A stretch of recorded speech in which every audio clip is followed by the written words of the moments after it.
get all messed up, because I literally just hit start and then stop again. That shouldn't mess with anything. Please. Please.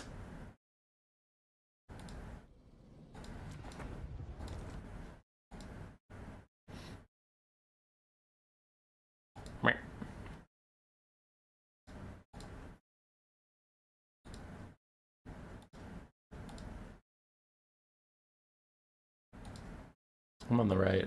Last hotfix. Yeah, I got it. Okay, how's it going, gang?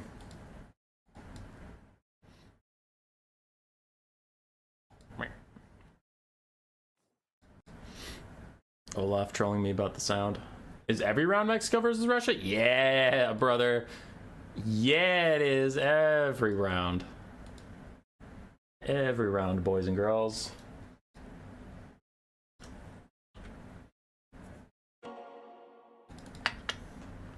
There we go.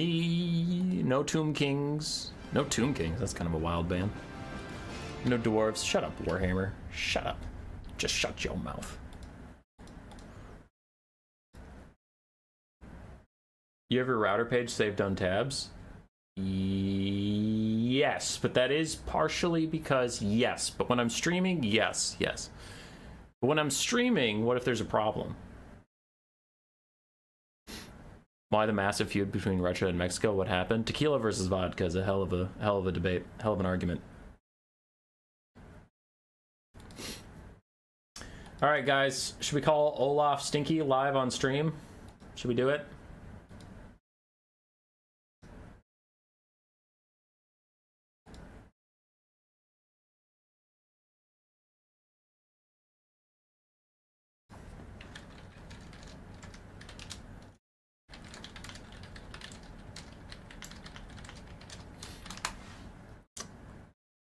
All right, gang, let's do it. Let's go to my general chat. Let's go to Olaf. Let's hit reply. And let's go, you are stinky. Chat. You guys did it. You called Olaf stinky. He. Got him.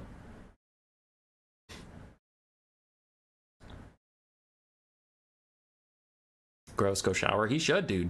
He should. He's stinky. Nice job, Olaf, taking Team Switzerland to a victory. And you have to go fight Turin's team in semifinals. Ah! He posted Nurgle. Run! Okay, I've stalled for long enough. Most of you came from the other stream. Let's just get started. Welcome to the World Cup. If you haven't seen any World Cup material somehow this far into the tournament, we're pretty damn far into the tournament. I don't know where you've been. Welcome to the quarterfinals. We have Mexico versus Russia 2. Mexico is my personal tournament favorite. I believe they are going to win the whole thing, but we will see. Their only game so far, they played against the Czech team, and they went 5-0. We'll see how they do against Russia 2. Both Russian teams look pretty strong. Russia 1 did get upset by Germany, but Russia 2 is holding course by beating Spain. They did have a bunch of strong players, so that is to be expected. But I think Mexico has a little bit of an edge here. Let's look at the actual matchup. Bam! There it is.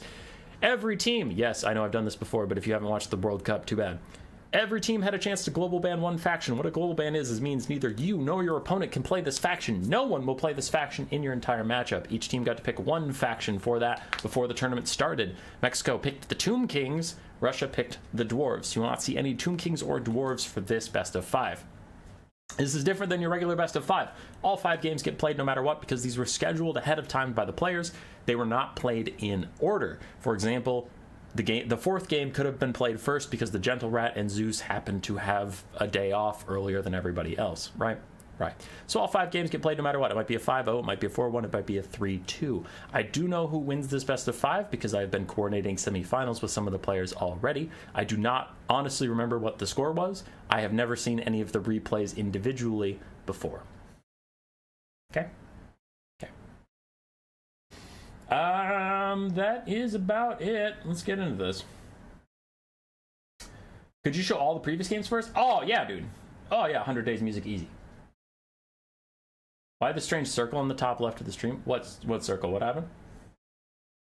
What? I'm watching the same stream, but what?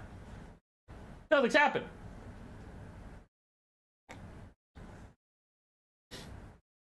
Okay. Cool, cool. Game 1 is going to be Cegoz versus John Silver. Let's figure out who sent me the replays so that I can update the scorecard.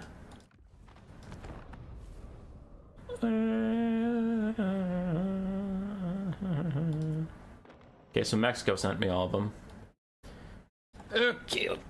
Mexico versus Russia. For real this time, because I accidentally tried to do this matchup earlier and that wasn't true.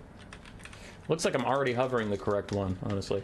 And if you are seeing a lot of the same matchups and you're about to complain and say, dude, we're seeing all the same matchups. Yeah, you are.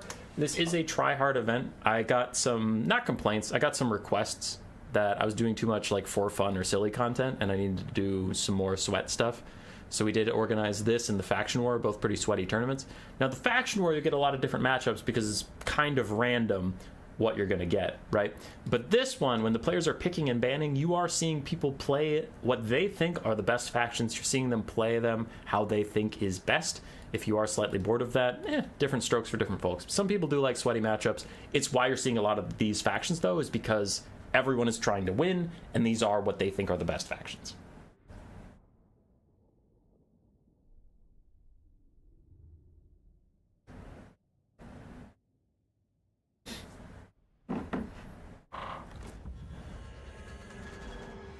Okay, we have the ROR Skull Cannon again, and a lot of infantry for it to chew through. I'm already concerned for Grand Cathay. Now, one thing I can say that John Silver did nicely here is he just took pure garbage infantry, so at least if you're going to churn through them, you don't get a lot of value out of it. He just took peasant archers and peasant long spears. That's pretty fine. Zvarek with his net, Infernal Gateway and Blue Fire, Hellforged Bellowers, Bloodletters of Khorne, the Sour Guts, and then 4 Seekers and a Heart Seeker of Slaanesh.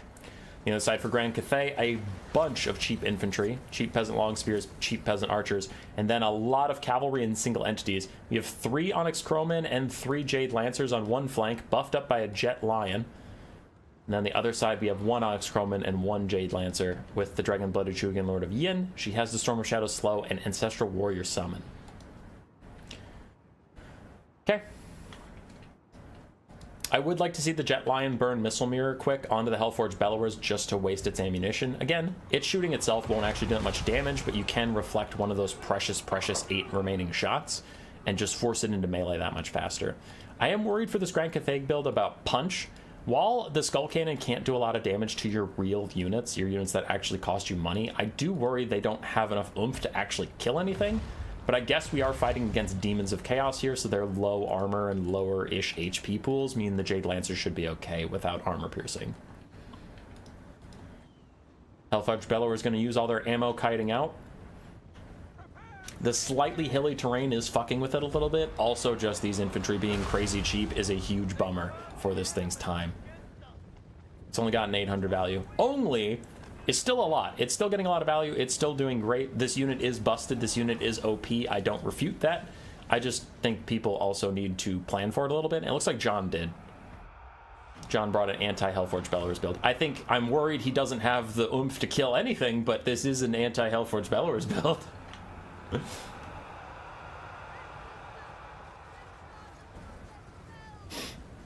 Vertical cliff. Clearly is still not happy with this. I am admitting it's OP. I'm just saying you should also plan for it a little bit.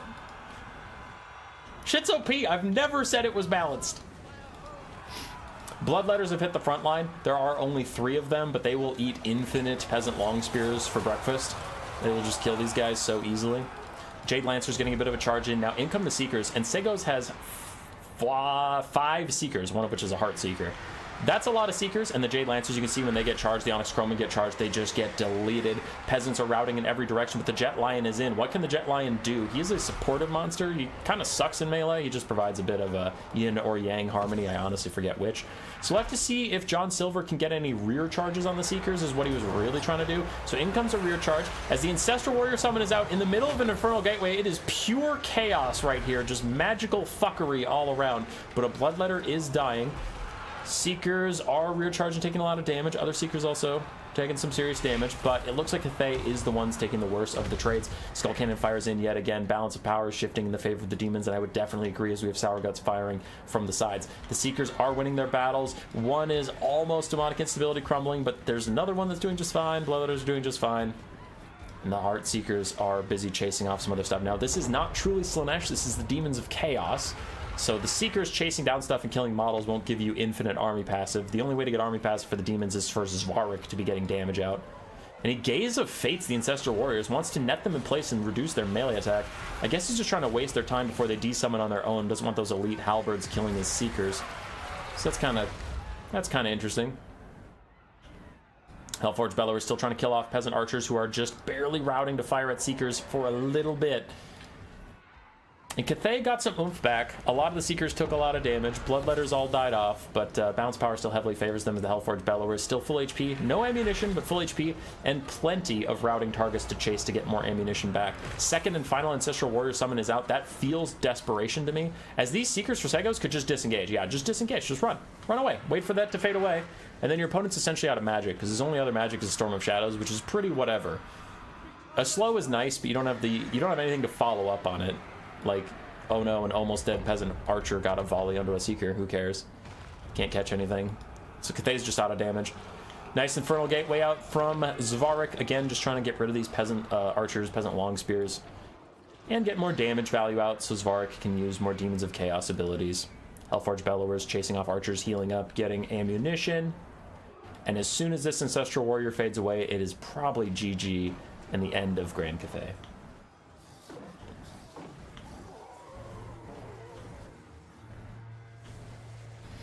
Zaytang counters the Hellforged Bellowers. Cannons counter the Hellforged Bellowers. Taking cheap and garbage infantry counters the Hellforged Bellowers a little bit. It has barely paid for itself after using all of its ammo and chasing stuff off. So I see what he was trying to do with going with just cheap infantry.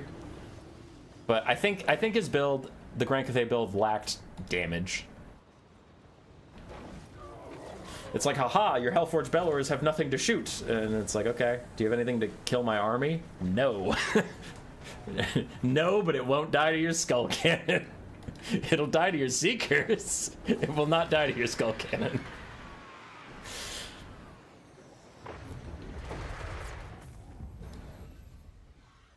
I can't believe Human Boy thinks the Bellowers is balanced now. I despise all of you so much. I never said it was balanced.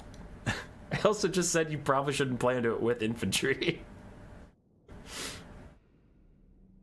Cegoz putting on a masterclass of why the Demons of Chaos are considered one of, if not the strongest faction right now, really showing the flexibility of the faction, with strong armor-piercing infantry if he needed them, but the Hellforged Bellowers is insane. Properly microed Seekers are also very, very strong, and then you have a variety of casters, in which case he used the Blue Fire caster. Demons are strong, Cegoz is strong, and that is a starting off win for Team Mexico.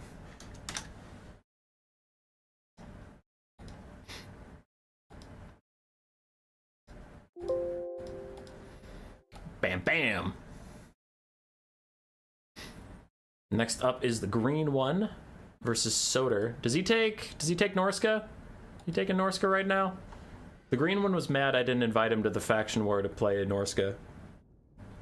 Which I responded to him, hey bitch, sign up for one of the qualifiers and qualify, motherfucker.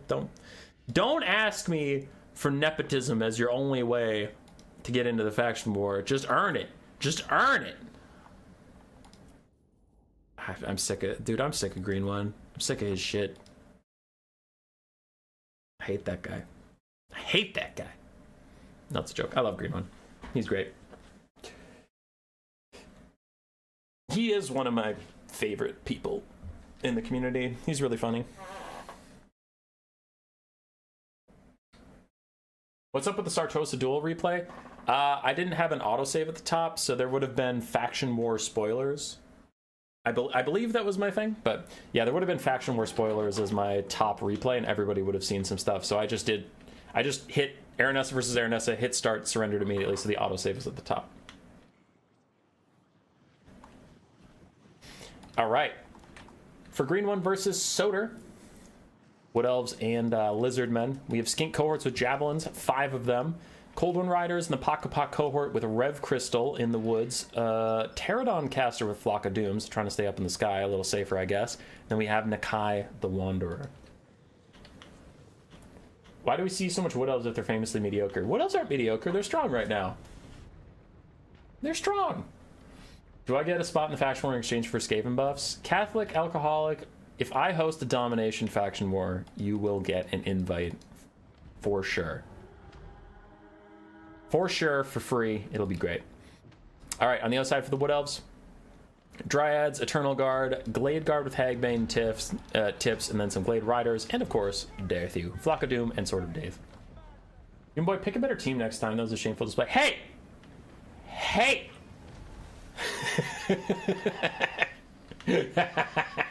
I love my team. My team was great.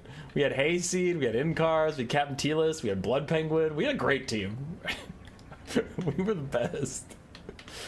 We weren't the best players, but we were the best people. All right, the Wood Elves are getting some shots off on the green one as he tries to set up a surround here. He's moving his Skinks in on one side, has a big forest contingent on the other side. I'm worried he's getting a little isolated here, where like all the archers could rotate this way and shoot all these Skinks for free, and then just leave some spearmen on your back line and walk away from this area. As green one might have overextended, Flock of Doom Overcast trying to clear out these guys, but the Wild Riders just instantly dive on and kill the Skink Priest on his Pterodon. They should not let him back into the sky as Dryads and Eternal Guard take the fight in the woods. So green one just casually coin flipping his caster straight to his fucking death.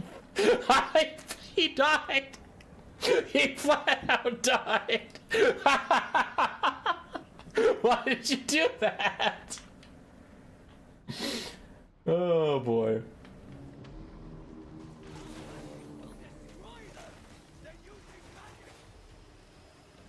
Mentally dominated the competition. Yeah, oh, that's funny. Anyway, sorry, I got distracted by chat and green one throwing his caster to his fucking death. Nakai is now wandering around. He's getting poisoned by the Glade Guard, and he is standing right in front of them, so he's gonna have to do some serious jukes to avoid damage here. And he's not juking. He is taking all of the damage as the Cold One Riders come in. Darthu is slowly walking after Nakai, just being menacing. And nice job by Soter to rotate his skirmish cav and pick off a free Skink cohort with javelins. But Green One is having some issues. He also has horned ones. I didn't realize that. But he is having some issues getting his cavalry to really engage. And he's just taking a bunch of damage from these archers. The longer he fucks around, the more archer damage he's going to take. And he's realized that now. Now he's trying to get in there. But really nice Wild Rider charge, plus an overcasted Flock of Doom, plus a bunch of arrows. Almost kills off this whole Golden Rider. But now is his chance to get back into the game. If his cavalry can shut down all these archers, like we talked about with the Pigman game in the previous stream, when you have this many archers, your balance of power can be a little fraudulent if you can't keep them online. So right now we are losing 2 Glade Guard and the rest are having issues going to be able to fire because they're surrounded. Nice unbraced Eternal Guard getting charged by Horned Ones, takes half their HP off. Horned Ones probably won't want to grind out that fight, but they won't want to keep moving and shutting down archers. So the green one can come back in this, but he is having to come back in this. He is down. I'm not going to pretend that this is even game state right now as he's taking an insane amount of damage and he lost his caster. Nakai is trying to charge Darthu. Unfortunately for Nakai, Darthu is a caster and a monstrosity in melee combat, so he's actually not really a free win there either. Nakai can trade okay into him, but at the HP point he's at currently, Darthu should probably win. Primal Roar is out from Nakai to give his bros some extra melee attack and physical resistance, but does rampage them. Nice job from Green One, though. A lot of the Wood Elf archers are getting shut down. The big problem is they're going to rally, and the Wood Elves have a lot of light cav that can do some peeling for these archers that are coming back right now. And Green One is having to trade a lot of his heavy cav HP for archer HP, but that doesn't mean he won't have as much cavalry left in the late game to chase these guys down. Pakapok cohort, Horned Ones, and Nakai all trying to fight Darthu. Unfortunately, Darthu is rather small for a big single entity. He's tall, but his base isn't that wide, so you can see not a lot of Cold Ones are actually able to surround him and damage him, which is why he's so tanky to cavalry surrounds in most cases. Nakai and the cav are going to run away. It looks like they're going to have to try and clean up the rest of the battlefield and kill Darthu last, which is usually the game plan versus Wood Elves these days. But again, these archers are running away in different directions. Going to be hard for the Skinks to keep up with them. If the Glade Riders with spears, Hagbane tip archer, whatever things, if they decided to run back and peel, they could get these archers back online. But it looks like for now they're going to take the free damage on Nakai as a higher priority, and they're going to have to run away from the Cold One Riders. We're getting nice and low. OBS Studio, thanks for disconnecting briefly. That was weird, you Fucking ass. We good? We good, OBS Studio? Okay. OBS Studio cut out for a second, but it seems to be fine now. Let me know if there's issues, everybody. Horned ones running around getting shot by the Glade Riders who have rallied. Glade Guards, sorry, not Glade Riders. Everything's a damn Glade something these days. And where's that Rev Crystal? It's on to Nakai. He wants to keep Nakai alive. Balance of power is critically far behind for the Lizardmen, though. We have some Feral Cold Ones, Cold One Riders rallying in the trees. They're starting to come back now as the Glade Riders continue to try and snipe out Nakai, who is getting a heal, but I think they're still trying to shoot him just to trigger army losses. They want to get him to rout because that would be enough to do it. In comes the Sword of Daith. Army losses hits. Goodbye, Nakai.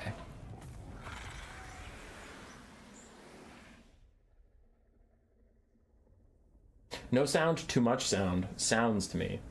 Oh, that's good. Oh, that's nice. I'm glad everybody has sounds, whatever the fuck that means.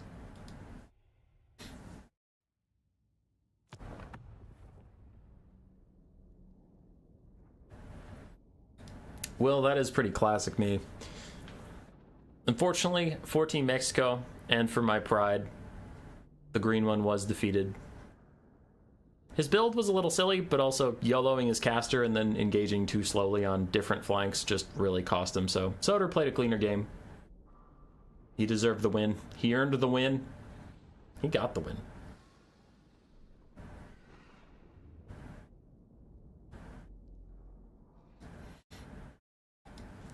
Bam, bam, boom. There's your point there. Pull up this. That's a Soter W. Next we have Sexyboy versus Scared Potato. And I have checked. I don't know. My brain says it's supposed to be Sacred Potato, but he keeps sending it as Scared, so I'm gonna keep putting it as Scared Potato. There's that one. I just want to find the other one so I can delete it and not keep looking at it. There it is. Okay, so this is Sexyboy versus Scared Potato. And this, hey, we're getting the conversation again. This is how you do it. This is how you do it, boys and girls. Oh, hey, it's Corn. They're going to take the Skull Cannon. Boom! No infantry, all kite. If Sexyboy wins this, I am going to be such a shit heel. You will not be able to stand how insufferable I am, as I'll say, I told you so. I told you, you just don't take infantry into Corn. You just don't take any. And then what are the Wrathmongers going to do? What's Valkia going to do? What are all these Marauders going to do? They ain't going to do shit. You just have to cheese Corn. I know it sucks. I know it's not a fun way to play, but if you want to win versus Corn, don't take any fucking infantry. Just cheese them. Just cheese the shit out of them. The whole faction is built to do one thing, and it's kill infantry. Just don't take any.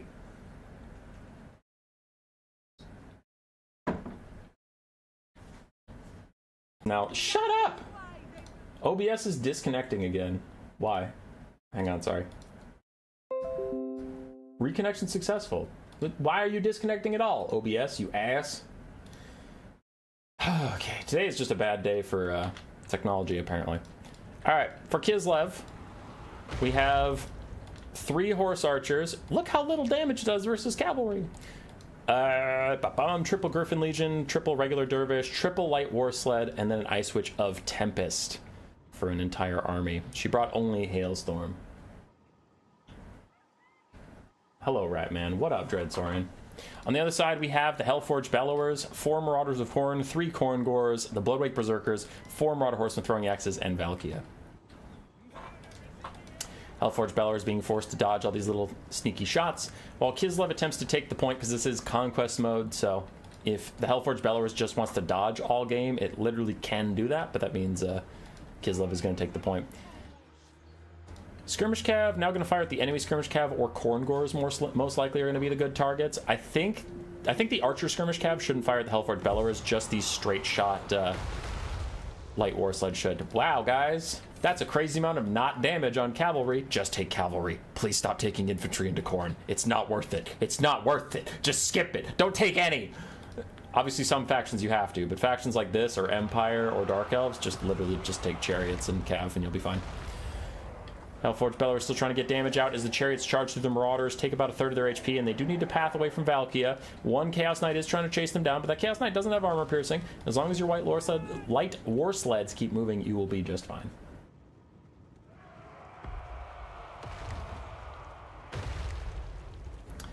The worst thing is that the RR cannon still gets between 1.4k and 2k value on builds with nothing to shoot at. It's at 300 right now. We'll see if that continues to be the case. As Kislev is just cycle charging the Khorne front line. They don't have Minotaurs to stop this. They don't have a lot of mass to stop this, honestly. Just some skirmish cavalry. Valkia takes a brief fight with the Ice Witch. Hellforge Bellowers shoot at the skirmish, but it's not going to do too much. And no! Sexyboy, don't use archers versus it. They have such a hard time hitting it. It can dodge them so easily. As the Marauders get charged by the Griffin Legion. And the Cav build's going to kite away. So Kislev holds the point. Kislev's getting some decent damage out here and there.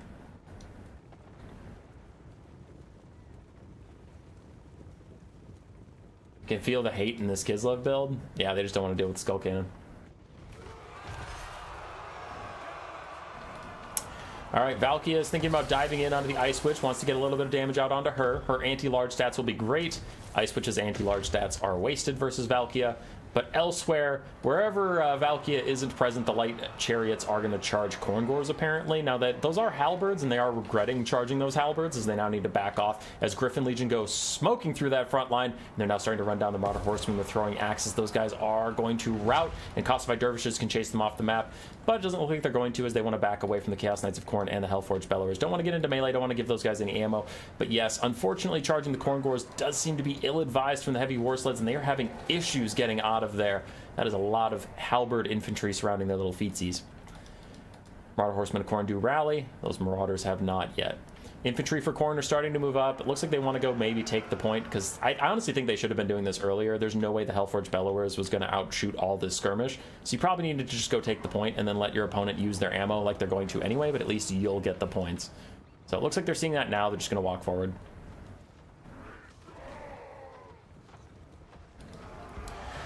Marauders of Khorne just getting run down by these light war sleds. Scarbrand, you're in the chat. Scarbrand, do you speak English well? I don't know what country you're from, so I'm not going to assume you speak English. And before anybody's like, that's mean, that's rude, I honestly think it'd be more rude to assume everybody on the planet speaks English.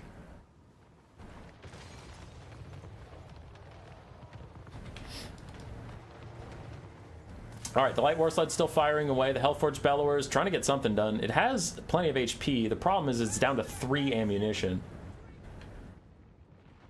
And it's gotten 700 value. It's going to fire again. Right into the Griffin Legion. Not much damage out onto them.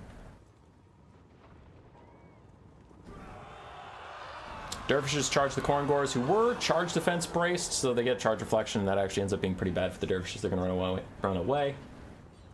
He speaks fine. I think you've been in XMT Discord while he was talking. I forget. I meet a lot of people. Hellforge Bellowers take a lot of damage from light war sleds, have to fall back, and the skirmish continues from the forces of Kislev. What is concerning is the Ice Witch is down to half HP. Khorne player is just stupid for not taking the point earlier. I don't know about stupid. I don't know about stupid. Dervishes again going to charge the Khorngors as Griffin Legion on the sides charge down Marauders. Actually, that's not Griffin Legion. Griffin Legion in the middle. Got it. So Marauders are getting routed off. Hellforge Bellowers is dangerously low. And for the 1,600 artillery piece, only getting 900 back is pretty damn rough. Scarbrand, talking about you. Do you speak English well? Griffin Legion and Cosified Dervishes trying to fall back from their cycle charging. Now, Khorne is starting to pull ahead a little bit on the balance of powers. They're just withstanding the charges so far. Hellforge Bellower gets a shot out, does a little bit of damage to the Dervishes. Did I get called someone for bad English, or what's happening? No, I'm just asking if you want to do a Khorne guide with me at some point, but if you don't speak English well, then that won't make good content, so I was just asking. I don't know what country you're from. Valkia getting another good shot onto the Ice Witch of Tempest is a problem. She's just getting taxed too heavily, and those Khorngors are the hardest part for this skirmish build right now. I really want to see the Cosified Archers use their ammo on the Khorngors so that the charges can be more effective. But sometimes they're using their ammo on the Skull Cannon, which is just dodging. Sometimes they're trying to use it on the enemy Skirmish Cav, which is doing okay. Yeah.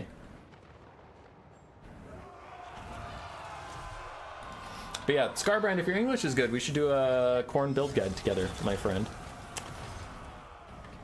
He's from the Realms of Chaos. This is nice. All right, so Valkia charges down. She gets surrounded by Griffin Legion. The Snow Leopard Summon comes out, and this is exactly what Kislev needed. slowly losing the Ice Witch was not going well for them, but this is a great surround. They need to kill her off. Meanwhile, the Light War Sleds are doing a bit of peeling. It looks like the Hellforged Bellower has finally died off screen to the Light War Sleds, who are starting to fall back now. Khorne is going all in to try and bail out Valkia. They know that if they lose Valkia, they are going to run into serious problems in the late game. Yeah. Scarbrand, make a build guide with me. It'll be fun. Valkia terror routes away from the Ice Witch, but now the Chaos Knights of Khorne get a guaranteed fight, which they've been looking for a while. Kislev has been avoiding them. It's not like they'll destroy Griffin Legion particularly quickly, but they do want the fight, as Valkia naturally routes. The Snow Leopard is not able to get to her. The Chaos Knights of Khorne peeling effectively for her, allowing Valkia to scuttle away to safety, but the Griffin Legion are on top of her, making sure she can't get into the sky for now. And the Ice Witch is doing good damage to the Chaos Knights of Khorne. Skirmish Cav of Khorne also getting into melee briefly, but Dervish is able to peel nicely for them. Light War Sleds down to 2 models, 3 models, and 4 models, and you will need those if you're going to kill the Bloodwake Berserkers in the late game. Still, these Griffin Legion and Dervishes, everybody's piling onto Valkia to make sure no one slips up and lets her get back into the sky. They really want that Lord Snipe quite badly. Khorne is routing in every direction, and when Valkia gets killed off, it will be worse. Their only real strength left is the Bloodwake Berserkers, obviously, and this Chaos Knight still has enough leadership to hang in there even without Valkia if the Griffin Legion is successful in taking her out. Light War Sleds using the last of their ammunition on those guys. Terror Route takes them. And Kislev, as we noticed with their giant kite build, has plenty of mobility to run down those Chaos Knights, so if they are allowed to come back on the battlefield, that is actually just a massive fuck up from Kislev. That is not acceptable. As the Dervishes are running down everything else, everybody's about to rout except for the Bloodwake Berserkers, and then I think we will see them get cycle charged to death.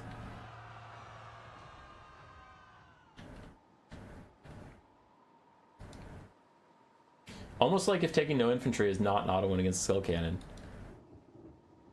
It's much more effective. Here's the thing, is people keep putting words in my mouth. I'm not saying the RR Skull Cannon isn't good. I'm not saying it's not overpowered. It is overpowered. I'm just saying don't take exactly the thing it wants to see into it. Take some bullshit like this.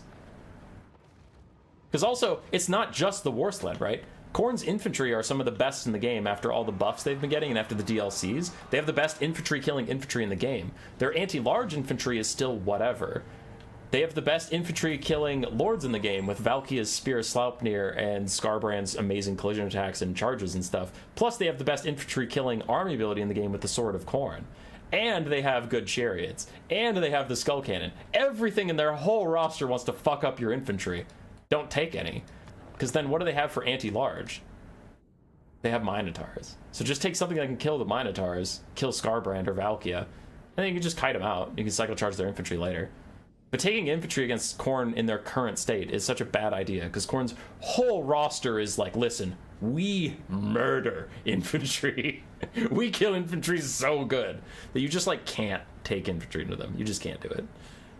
Some factions have to, like Tomb Kings, you need some skeletons here and there to keep your Shopti safe.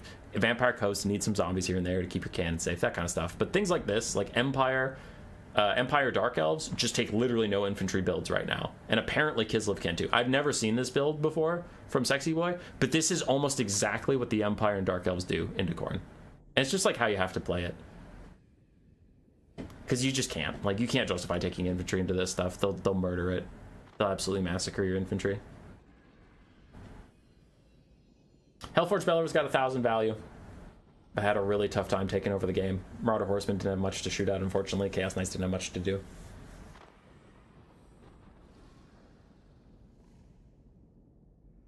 We get it, you think it's balanced. Meow meow, I know you're yelling at me, but chat keeps yelling at me saying nah. So I have to respond. I can't just be like, ah, chat, you're right, when chat is so clearly wrong. Listen, if chat would just accept I was right, then we wouldn't have to keep having this conversation. Yeah, meow. So that's on you, because you're a part of chat. So meow meow, why aren't you policing this better? Let's talk about you for a second here. As Sexyboy takes a win with a pretty cool Kislev kite build, honestly. It was neat. Not something I've seen. I haven't seen a lot of Kislev in this tournament at all, much less pure kite Kislev I haven't seen since like Warhammer 3 launched. Next up is Gentle Rat versus Zeus Zerg. Russia's on the back foot. They need Zeus to win this next game if the final game will matter. As I look for my scorecard, there we go. There we go. Now, I saw this build ahead of time. There's two ways to think about this. You can think about this that it is hype that the Chaos Dwarves got picked for the first time this tournament. I checked. This is the first time Chaos Dwarves have been picked for the whole World Cup. You can also be sad that it's a Dreadquake Mortar.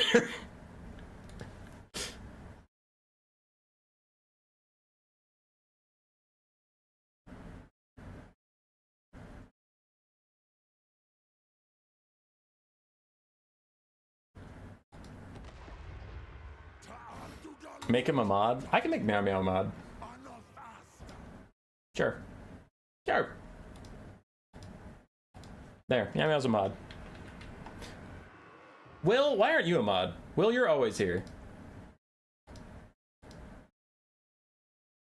Incars, why aren't you a mod? Incars is always here. Alright, there we go. Where's Bahrain's in the chads? Okay, so we have the Chaos Dwarves. And they took their Iron Demon Dreadquake Mortar. This is very common versus Demons of Chaos because your Seekers can surround and get a lot of damage out, but also can just fire at itself and do a lot of damage that way. 2 Bull Centaur Enders Great Weapons, 2 Bale Tauruses. One is a Sorcerer Prophet of Hashut with just Flames of Asgore. And then the other one is a Demon Smith Sorcerer of Metal with just Searing Doom.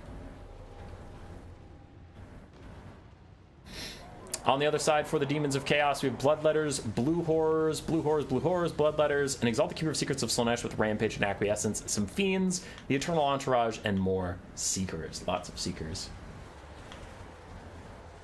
Does this mean I can ban Olaf? Probably.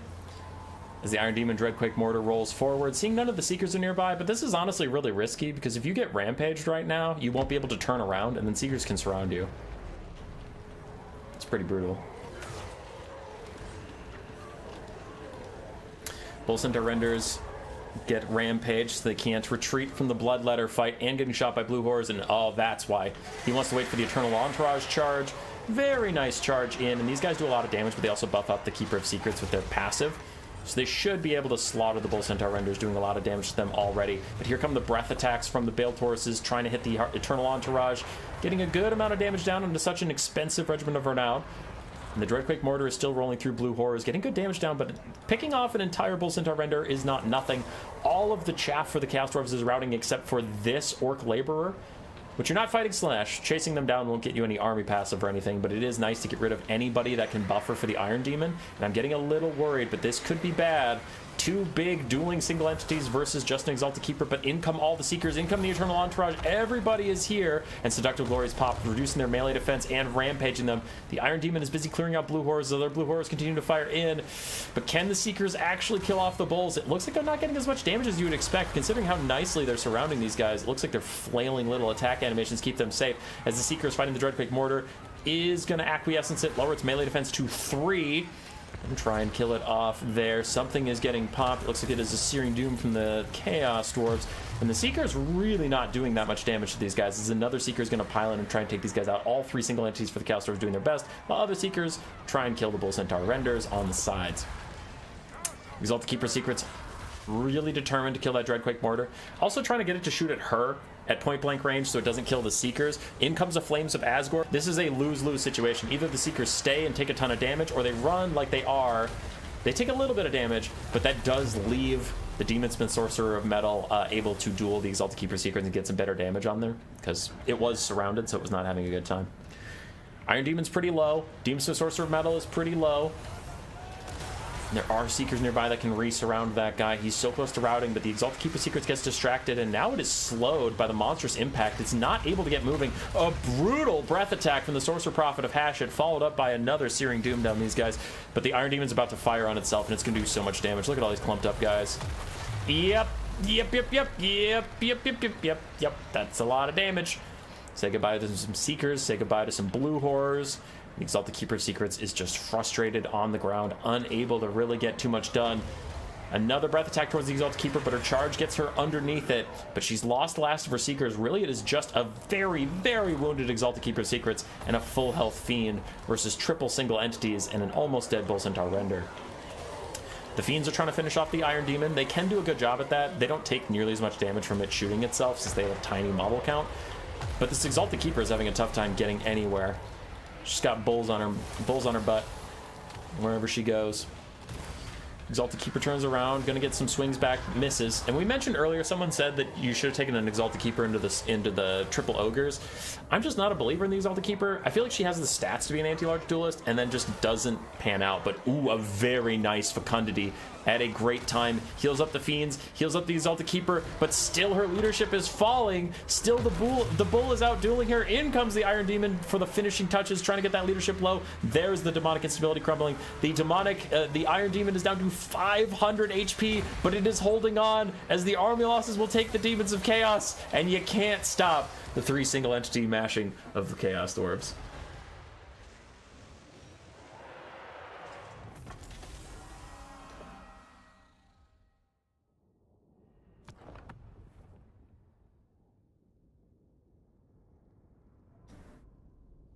$2,100 value for the Lord, $1,500 for the hero. Dreadquake Martyr got 4,100, and the Bull Centaur renders. One did okay, the other one got isolated. The slaves just got instantly killed. On the other side for Zeus, he did what he could. His Exalted Keeper got decent damage value. Seekers did okay, Heartseekers did okay.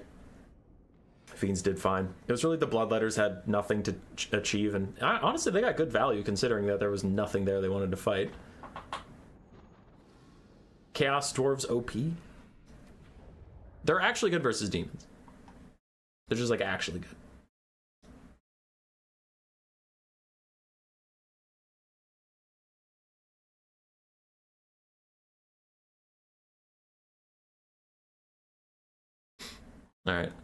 All right, people are yelling at me in our secret chat where Olaf doesn't want to do a Grand Cathay build with me anymore. That's fine. It's fine. I don't need him. I don't need anybody. As Team Mexico takes the technical win with Gentle Rat's Chaos Dwarf victory over Zeuser. We saw some interesting stuff though here. In this tournament, I don't know if we've seen Kislev yet. It might have only been with Sexyboy, but possibly seen 1 or 2 Kislevs. That is our first Chaos Dwarf for sure. I thought I saw something else for the first time earlier. What did Cegoz and John Silver play? Cegoz took Demons, but into what from John Silver? Oh, he took Grand Cathay. That's pretty usual. What else from Soter? So that's pretty usual too. But yeah. Seen some new factions. Seeing them win is quite nice. Down to our final game. Butcherbird versus Akkeinn. But for that, I must leave these. I must leave this place and restart Warhammer 3 with the Total Tavern mod pack.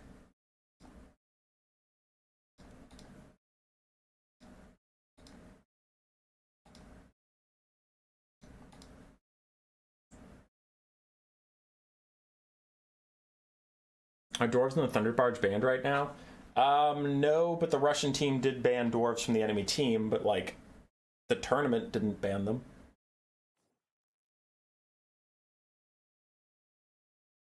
Could this build fight the Bellowers, though? Oh, shit! Oh, shit, Tlon!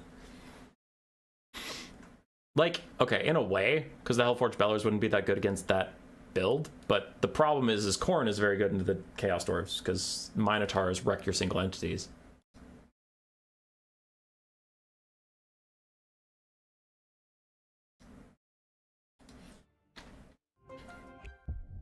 But, like, yeah. Chaos Dwarves have a tough time into Khorne, but it's not because of the Hellforged Bellowers. The Hellforged Bellowers doesn't help the Chaos Dwarves, but, like, Chaos Dwarves are very one-dimensional right now, and Khorne goes, I see you're bringing big single entities. Allow me to introduce you to Minotaurs with great weapons.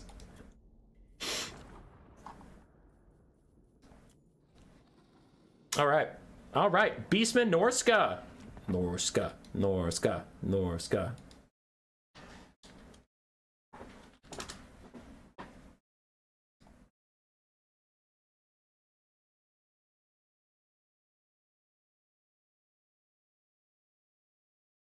Haven't seen Brett for some time now. Yeah, this is a sweaty tryhard tournament. People are going to take what they think are the best factions.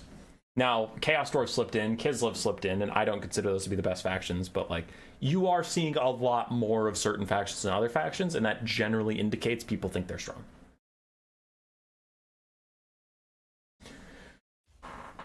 If you care, these are two players in our faction war. Butcherbird on Beastman here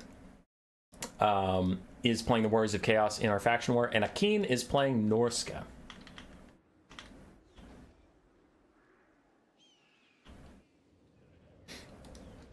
All right, for the starting armies, Butcherbird takes Malagor Dark Omen.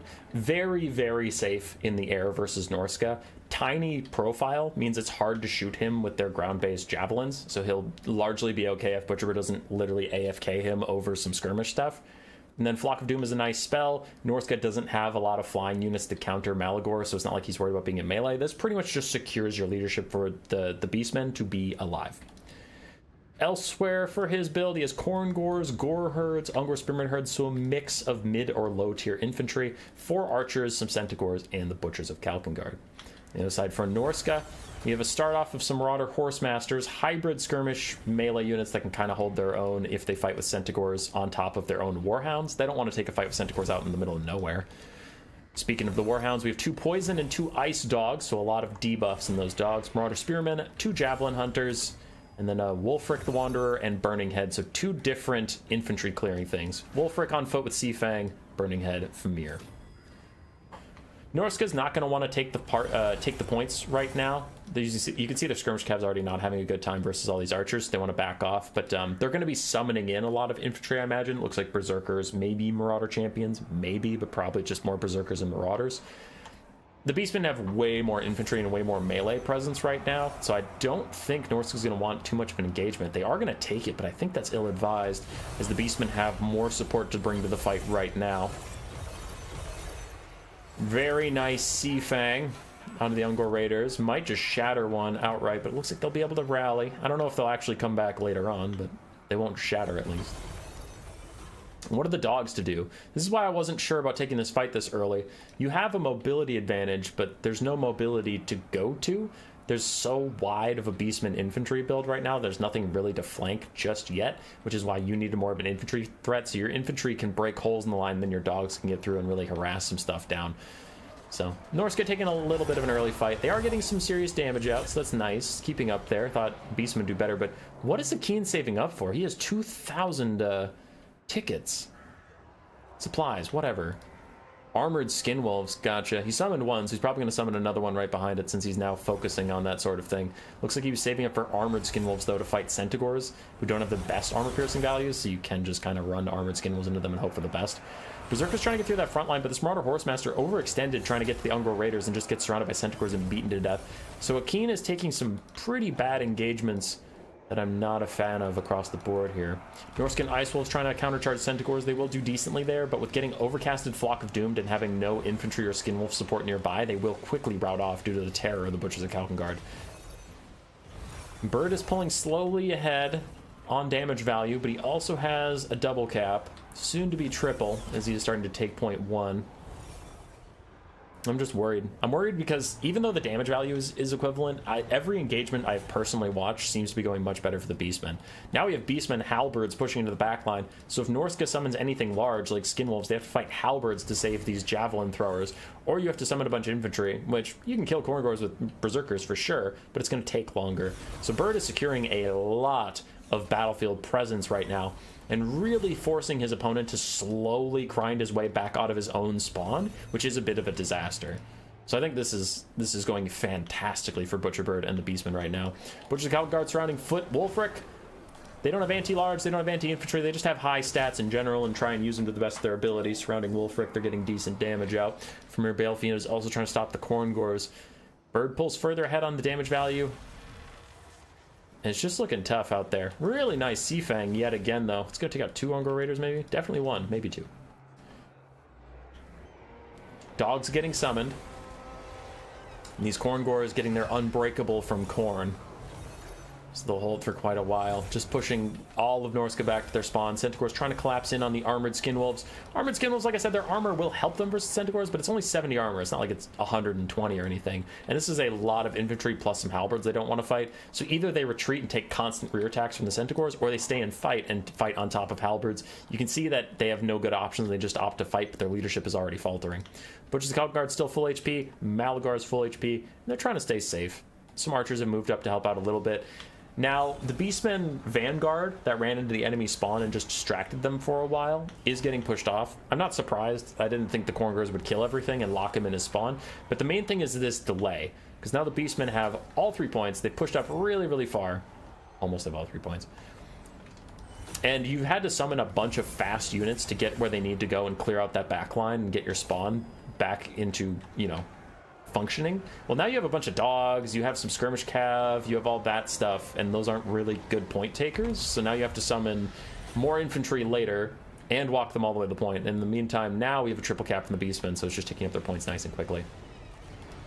Butcher's Calvin Guard providing their terror will rout off the dogs pretty quickly, especially with an overcasted Flock of Doom over the top. Wolfric and the Famir holding strong as they have been this whole game. That doesn't mean they're getting a lot of killing out. More dogs were summoned by Akkeinn here. I think he wants to sneak them around and get onto these archers and finish them off once and for all, but there's lots of Cegoz from Butcherbird. Butcherbird has attritioned out most of his infantry. He doesn't have a lot of holding infantry left, so I'm guessing he's going with as much mobility as possible to just lock Norska in their spawn and make sure they can't get infantry onto the point, instead of spawning his own cheap, shitty Beastman infantry. I think he's transitioning into mobility dominance now. Butcher's Calvin Guard taking a lot of damage from these javelin throwers in the back. Still 67 out of 90 models, which is quite a lot, and they have very high missile strength with bonus versus large. The Butchers got shredded while they tried to fight Wolfric. Maybe a mistake there. Probably should have pushed back and shut down the javelin throwers first, but wanted to snipe out Wolfric. Unfortunately, just didn't get as much damage out. Human Boy, your game is windowed. Ah, shit! I'm sorry. That's my bad. That's my bad. I'm sorry. The window game looking more like a movie. I'm sorry! Burning head down the line does a lot of damage to those clumped up Centaurs with throwing axes. This is payback for our Bellower trolling? Yeah. It's like Zaytang the Watcher's torture all over again. Yeah, North's gonna have a really weird sound that just constantly plays whenever you're spectating one of their games. Delete the VOD. Yeah, alright, I'll delete the VOD. Alright, sure. Butcherbird is up a lot of victory tickets. Damage value is still very even, but this is just like battlefield presence, because if the fight trades even forever, Butcherbird will still dominate if the fight happens here instead of here. Hey, give me my marker back. Fight happens here, even game. Fight happens here, not an even game if you're trading even value. So Norska, since they're pushed back to their side of the map, they have to start getting ahead on damage value to push the battlefield back to where they could be contesting on top of the points, but that's just not been the case. Now, good job from Akkeinn. I feel like I've been overly negative because I think the Beastmen are playing this very, very well. But good job to stay even on damage value. Like, that's not nothing. When you're locked in your own spawn, you don't have a lot of maneuverability, but he's getting it done. We have some Skin Wolves out. These are basic Skin Wolves, though, not armored, so a good charge from Centaurs can actually do a lot of damage to them if the Skin Wolves aren't countercharging. Skin Wolves are trying to chase a different Centaur, so they don't get a charge attack onto those ones, are going to take a lot of damage on that charge, and that's pretty brutal. Malgor dives in on the Famir Balefiend, should rout him off as the Butcher's Calvin Guard provide their terror. Wolfric is also not feeling too good, but his final Sea Fang goes out and rips through these gore herds. Now, where is Norska's money right now? Because the damage values are even-ish, so that should mean Norska has a bunch of guys on the field, but I'm not seeing him. He summons a Feral Manticore! Oh, God! That's wild! That is wild. That's wild. I don't like it. I don't like Feral Manticores. I think they're bad. I think they suck, but if you want to summon one, that's fine.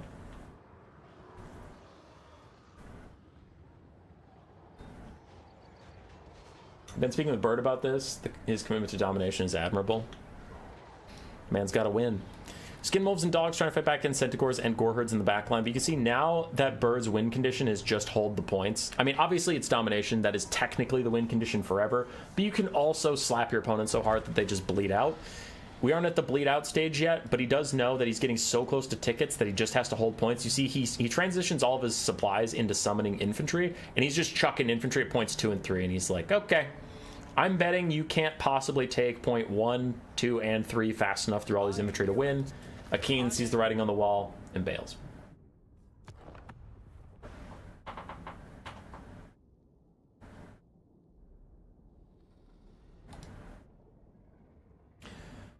For Butcherbird, decent damage across some of his infantry. Butcher's got a lot of value, and I think the Centaurs should start to get a lot of value. Throwing axes, not as much. Yeah, there we go.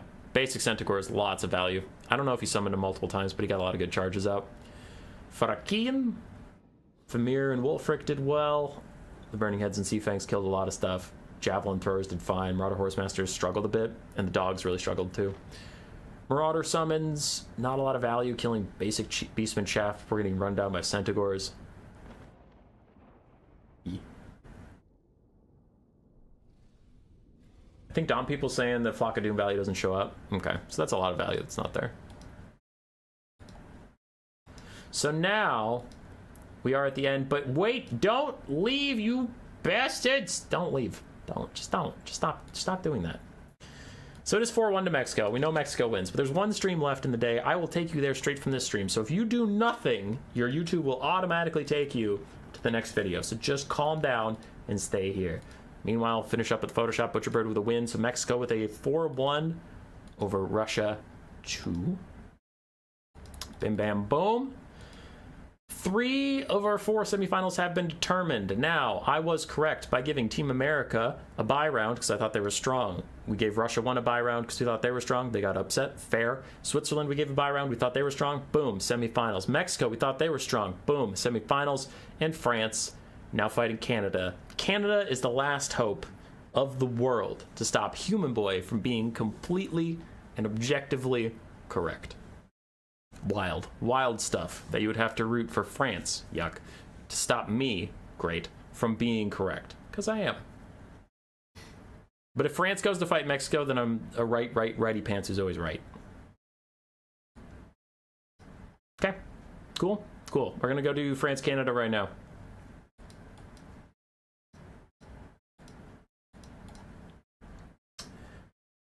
France-Canada.